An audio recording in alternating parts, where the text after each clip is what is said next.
Hey, welcome back to my channel, hope you are well. If you haven't already, I've done a part 1 of this video, I will link it in one of the corners. A bit of an abrupt editing style here, just because I filmed the whole video of my 21 books that I loved in 2023, and it is nearly an hour long, and yeah, editing that, I don't think anyone would want to sit through that much footage. Hence the 2 parts, so if you haven't watched that, go watch that if you can, and onto the video. Part 2. Number 10, I actually have the book, and again, another recent read. I read it in December. It is Love, Rosie by Cecelia Ahern. Again, won't go too much into it. Follows Will and Rosie from when they're children all the way up to old adulthood. It's not in pure prose, which I think is why I raced through this. It's between notes, emails, some calls or conversations are inferred and everything, and basically everything that's not writing but is in message form, and basically how they're growing up, how they're navigating their lives, and they're always like passing ships, and you kind of just want to shake the pair of them because they clearly like each other, but it's always at the wrong time in the other's life. Like one of them's ready, but the other's either married or something's happened, and then you switch it, something else has happened. And it also follows the relationship between, that's a spoiler if I go into it, but yes, really good. And it is quite chunky. I think it's like, yeah, 550-ish pages. I didn't like the TV film adaptation. I thought it was really, yeah, they took a lot out when there is so much to fit in one of these books to make it as good as it is. I love this.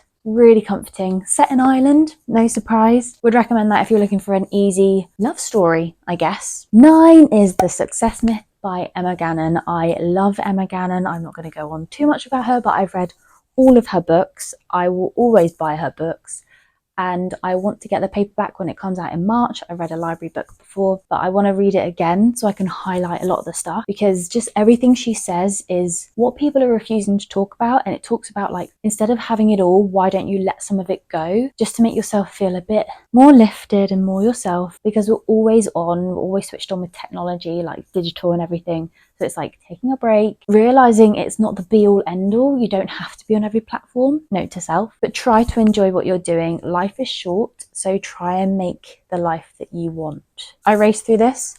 I remember reading the introduction or something and I was just nodding throughout, and I got a bit emotional. And I went to see her at the Yard event. I've put it on my Substack as well, how much I was just felt so inspired, and I was so happy I got to meet her, because I love everything she does, and she's just so true and honest and isn't sorry about anything. Like, why should she be? She's made a life and a career that she loves. I want to be just like that. If you're looking for something inspirational that's not too heavy, you should do this, you should do that, self-help book, it's just like guiding you through the next direction of your life. Number 8, I read on my Kindle when I was in Greece on holiday. It is The Housemaid by Freida McFadden. I have the second one here. I can't wait to read it, so that gives you an idea of how I felt with the first one, because there is now a trilogy. The third one, though, isn't coming out until like June this year on Kindle, so you bet I'll be reading that. The first one I bought on a whim, to be honest. I saw it everywhere on like Amazon, and it has like 4.5-star reviews, like hundreds of thousands of them. It's, well, 4 or 5 stars to give it the overall rating. Yeah, just shut up, Lizzie. It follows Nina. She's a housemaid. She needs a job. She's pretty broke. She's living in her car, and she finds this vacancy where she moves in with this couple and their daughter, and she lives in the attic, and it seems things aren't all they seem. You can definitely see some of her own research and her real life occupation. Freida McFadden helps with brain injury in real life, brain injury patients. And you can see some of that psychological, the compelling element of that in her books, where I don't want to give too much away, but there is a huge twist in the middle that I wasn't expecting. I was like, this changes everything. And it's like, yes, Nina wants to do her job. She's dealing with the husband, and then there's the wife and her kid. But I didn't expect things to happen the way they did, for it to turn, twist like that. And yeah, people may not seem that good at first. So yeah, the baddies may not always be the baddies. I'll just say that. On to my second Graham Norton book is Forever Home. I read this on my Greece holiday as well. Greece. In fact, I think it was published in 2023. It's his recent novel. So I'm laughing because it just reminds me of how funny it was, like full of the wit and dark comedy within it, because it follows, I can't remember the protagonist, is it Carol? So within the first like 10 pages, she's married, she's had a child, then her husband leaves her. Forget about that character. Then she finds Declan. He has 2 kids. Funny story, I think there's a character in Home Stretch called Declan. I may be wrong about that, or remembering wrong, but they might be linked. Carol and Declan don't legally marry, and his kids don't approve, shall we say, or they aren't the best kids to their dad. They're just take. Declan gets ill, put in a care home, kids kick Carol out of the house. They end up selling it. Carol and her parents are then plotting to somehow get this house back, but there seems to be a dark secret behind the floorboards or the walls, whatever, or under the floorboard, should I say. And yeah, I just love the humor in this. Moira is Carol's mum is in her 70s or 80s or something, and you can just imagine her. She's real grafty, she's getting in. There's her husband Dave, who just does anything that Moira tells him. He's like, oh, all right, I'll just do whatever she says. You do this, here's a hammer, have it, do that. I just love her. If Moira was a real life woman, I would want that woman on my side in battle. He's really good at ending each chapter with you wanting more. I can't remember if this flicks between past and present. Either way, there's a dark secret. People want to know what it is the more they uncover about this house. Number 6 is one of the last books I have in physical form, and it speaks for itself with all these little tabs in it. It is On Writing by Stephen King. You'll see a theme in the kinds of books I like to read, like a non-fiction or self-help. So they're more writing themes. This one, I read this on the train and I was like, God, I need a highlighter on me and some tabs. And I started doing it. And they're just little bits of wisdom that I just felt myself nodding to or inspired me in my own writing. This is how I feel. This is what I could do. It's part memoir, part self-help in a way. Or if you're a writer, and some examples of his writing, crossing out sentences, how he can improve them, switching words around or scrapping them all together. Found it really helpful, although everyone's writing style is really unique. And it also talks about his dealings as a child, how he had his eardrum popped a few times. He was a teacher, and also how he got rejected from so many agents or publishers. And I think it was the 31st time or something, his wife picked it out of the bin and she was like, this is really good, why don't you give it another go? He submitted it and he got representation. And then he's actually transparent with how much he gets paid as well in some of the things, and he was able to quit his job. It just shows you just have that patience to keep going, because you could keep climbing up that mountain and then you could be there, or you could stop just before it and never realise the potential, because he made It and all those other things that I do not want to read. Really good, really inspiring, and quite funny at times as well. And it's not boring. It's not like I did this, I did that. If you're really into writing, I think you would really enjoy this. Whew, number 5. Wow, this is a chunky one. I don't know how I will condense a 720-page book into a few seconds. It is A Little Life by Hanya Yanagihara. I read this pretty much over a weekend when I went to Italy. I went to Palermo on my own in October last year, and this book will stay with me for a very, very long time. Not just because I slaved away days reading this, or I read it on the beach in Mondello, but it was beautiful. I also saw the play in the cinema as well. That was, I think it's 4 hours long or something ridiculous. That was really graphic. The book is very graphic as well. My boyfriend's dad read it and he was like, why didn't you tell me? It was so basically triggering. So if you're going to read this, make sure you're in a good headspace is all I would say. It follows Willem, Jude, JB and Malcolm in Lispenard Street, where they have their first apartment together, where they're really young, and it follows them through the years, again, coming of age. I love those kinds of stories, but it is very triggering, very graphic, very dark, very, very dark. And the fact it is a 700 and so page book, you need that to develop the friendships and the characters. And that's why I just loved it so much, because I cried a lot this book. And that's not to say you need to cry for it to be a sign of a good book, but it really got to one's emotions. And people I've seen reading this have pretty much had the same reaction. I can't do it justice enough, but this was a beautifully written book, very tragic, but got to the heart. Yeah, I will probably reread it again in my lifetime. Not quite yet, because it was very chunky, but yeah, just the characters and the friendships, the relationships between one another. I can't see myself reading another book quite like that for a long time. If you have the patience, I was looking forward to reading this book. That's probably why I read it in less than a week or so that I did. I would really recommend, if you like those coming of age novels, or just the whole friendships and growing up, or Bildungsroman, as I've learned the genre is called, I think you'd like this. But small bits at a time. Don't do what I did where it was all in one. Number 4, we're getting to number 1. This is Lessons in Chemistry by Bonnie Garmus. There's a theme. I tried to watch the TV series, but I haven't gone back to it since, probably because I know what's going to happen. but they did stick pretty close to the book. It follows Elizabeth Sott in, I think, 1960s America, where you're dealing with sexism and all those things in the workplace. She's a lab tech, trying to be a doctor, trying to get her work published, where she comes across all these different dealings in the workplace, but also this other doctor, Calvin someone. I've read so many books, I'm going to forget names. But it was one of those really original storylines, and it was just so perfect. I fell in love with, I think, was it 6:30, the dog that's in it? And I was just like, don't you dare kill the dog, because if this happens, I will never forgive Bonnie Garmus. It starts with her having a television show and following her from lab tech to meeting this Calvin guy through her, I guess, life and career, trying to present her TV show, trying to make a living for her and herself and dog, trying to make science cool and create healthy versions of food as well. Similar to Moira in Forever Home, she is a woman that is just no nonsense to the point, and you would want her on your team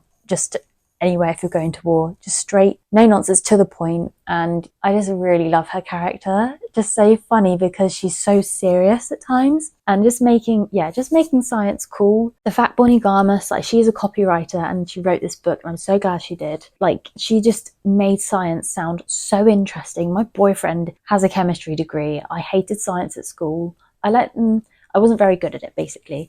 And yeah, this just made it sound so enjoyable. I remember reading this just when my family had moved house, and I was trying to read it in every spare moment I could.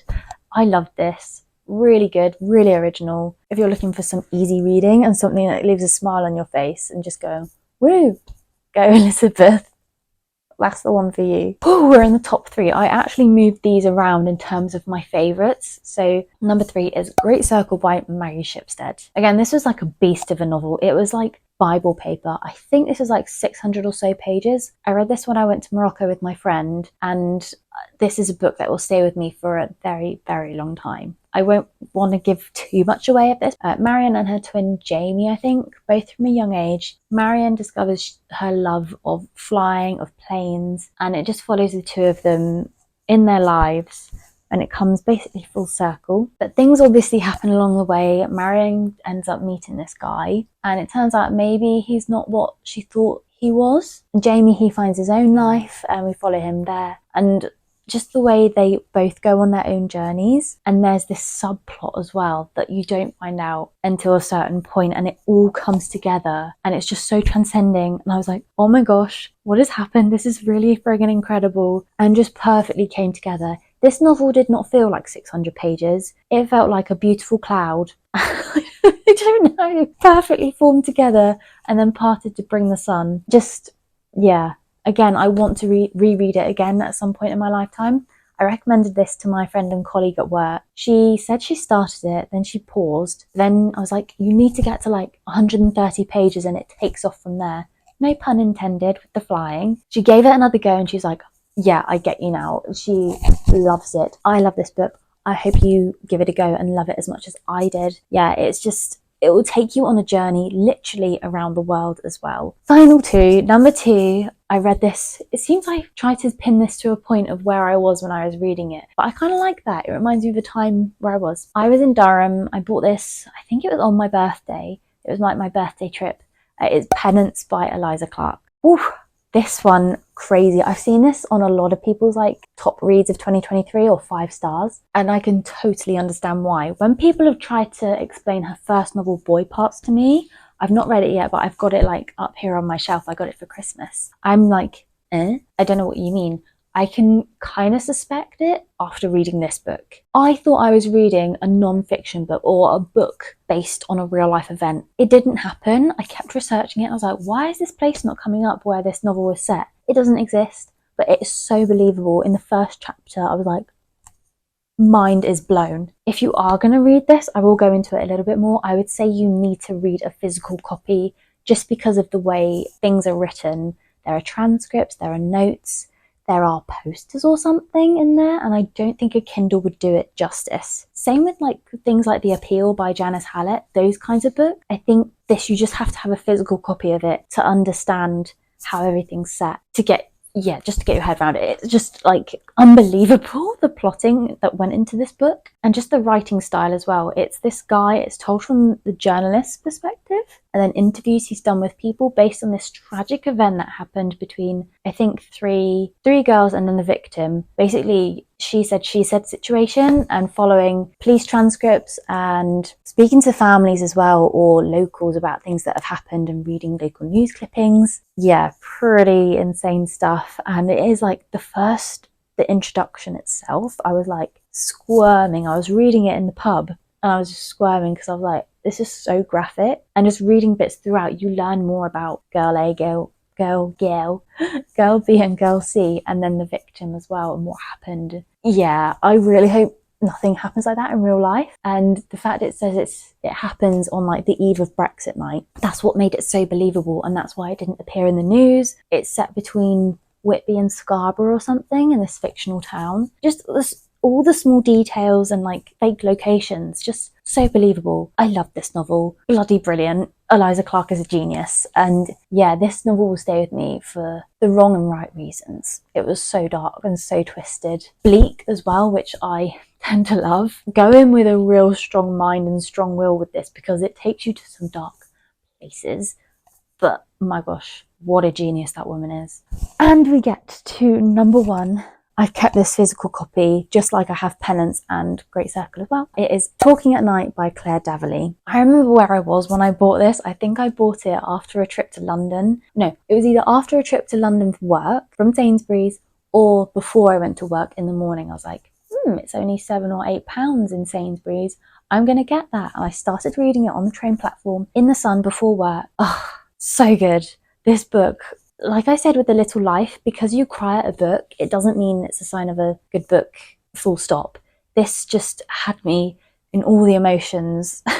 I was sobbing, I was crying, I was snotting, and I was like laughing as well, just because it's so joyous and it's the epitome of Bildungsroman. So you're coming of age, following through one's life. I can best describe it. It's similar to 3 novels in particular. This one, Love Rosie, One Day, and Normal People. Now, I have read Normal People. I haven't read One Day. I've got it up there right at the top of my shelf as one of the books I want to read this year. But I've seen the film a few times and I love it. It follows Rosie, Will, and Rosie's twin, I think it's Josh. And I kind of suspected what was going to happen early on because of the blurb saying... Actually, let me just find it and read you the blurb as well because I don't want to mash it up. Here we go. It is gorgeous and just effortless, the writing. Things about first love, romance, and comings and goings, basically. So...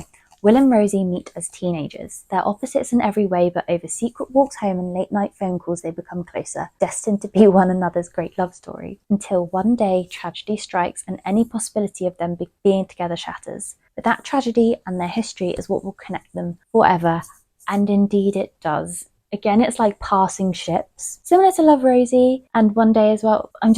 All 3 of those books, just beautifully written, kind of in an Irish way, but like no speech marks and everything, but in terms of a lot said, but there's no describing like she said quietly or he mumbled, those kinds of things. It's just like she says, he says, and you have to gauge the atmosphere and what's going on between the characters as well. They're passing ships, life's happening, maybe they're not achieving what they want to in life just because of this tragedy that's happened. They feel they're betraying one another. But Will and Rosie, I friggin' love them both. Like, I love them all. I think is it set in Ireland? I don't think this one is. No, because they end up in Norwich at one point. Another city that I love. And it is just beautiful in every way. I remember finishing it till 1 or 2 in the morning. I was sobbing. I was next to my boyfriend and I was just there like, just shaking because I was just snotting so bad and I had nothing to dry my nose or eyes. And then I finished it. And my boyfriend looked over me like, "You're all right?" I was like, it was so good. And my gosh, this book is so good. People ask me for a book recommendation. I have been recommending this book every time. If you want romance and coming of age, this is the perfect novel for you. No joke. It is 1, the best book I read of 2023. And 2, one of the best romance books I've ever read. And 3, probably one of the top 3 books I have ever read. And that is not me exaggerating. I love this book and I think about that daily. You need to read it. I loved it and it didn't feel like a 400-page book. It flowed like ink. Can one fall in love with a book so much? Turns out they can. I did. Read it. And that, if you've made it this far, are all of my favourite books of 2023. Thank you so much if you made it this far. I hope you enjoyed it. I hope some of them make it onto your to be read, or like this helped you take the plunge, I guess. Yeah, if you like this video, please give it a thumbs up. That would really mean a lot. Even more if you hit subscribe. It would be great to have you here. I will try and post more regularly. Otherwise, I look forward to seeing you in my future videos. So yeah, see you soon. Bye.